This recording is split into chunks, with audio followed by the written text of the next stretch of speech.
We still have 10,000 baby boomers, retiring every single day. In the next 10 to 15 years, we are going to see such an influx going into the assisted living, community. And that need is so prevalent and so strong. What would you say is the number one secret to building wealth in assisted living properties and investments? Well, it's really not too much of a secret. It's always about like buying right. And so when we're looking at asset classes to invest in, the number one secret of good investments in general is know where you are investing. Is it the right time to be investing in that asset class? You could argue at any given point that something might be saturated. It might be overbuilt. Okay, let's be real. It's hard to argue that there's overbuilding in most anything. Maybe self-storage. I don't know. I see them popping up everywhere under the sun, but I won't go down that rabbit hole. However, it's understanding, whoa, we have this huge situation on our hands when it comes to our seniors and retiring. And if we think that all the baby boomers are, that we've already cycled through the baby boomers, we have a rude awakening. So those of us who are in our middle years who might feel like, oh, well, no, they've already gone through. No, they haven't. We still have 10,000 baby boomers, retiring every single day. In the next 10 to 15 years, we are going to see such an influx going into the assisted living, community. And that need is so prevalent and so strong. And then we're looking at supply and demand. And I could go, I am going to go down that rabbit hole because this is really important for people to understand, is that just as we've seen on single family housing starts have been impacted over the last 25 years. And we can look at that impact as well as multifamily. And so when we look at what was taking place in the early 2000s, one of the benefits of being a person that's third generation in real estate and was, paying attention, but you look at what happened with the 2008 crash, it's like, okay, well, we had a lot of development taking place leading into the great, all of the collapse in 2008.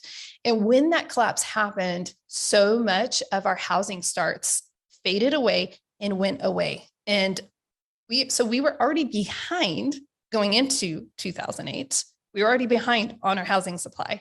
Then 2008 hits, and now we're set back further because all the developers, they couldn't find the money, and they got waylaid. I'm going to simplify that because obviously there are a lot of details involved in that.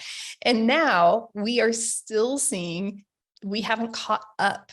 And that we haven't caught up also in the assisted living space, especially with this massive supply and demand issue that we are facing.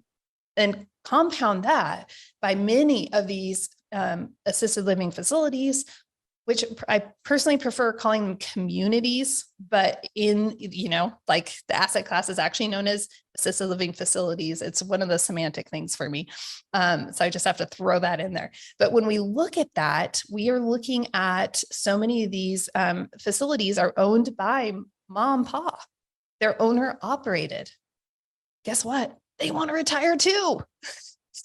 And they're like, hey, it's our turn now. We want to retire and enjoy these years of our life. So what are they going to do? They have to have people to buy those facilities from them. Many of these people are willing to look into creative financing measures. There are assumable loans to be had. And so again, going back to impact, going back to service and contribution, you look at this as like, really honestly kind of synonymous with who I am and how I'm wired. I'm like, what? We get to support our investors. The returns are phenomenal. Yes, we get to support the owner operators by giving them that piece. Yes, we get to support the residents and their families and the loved ones in their lives by providing dignified care. Yes, we're supporting the community by keeping a facility open, because most of these facilities are very much impacted right now with waiting lists. Just wait. And so supply, demand, opportunity to invest in a way that is not just getting the financial returns, but getting the returns for mankind.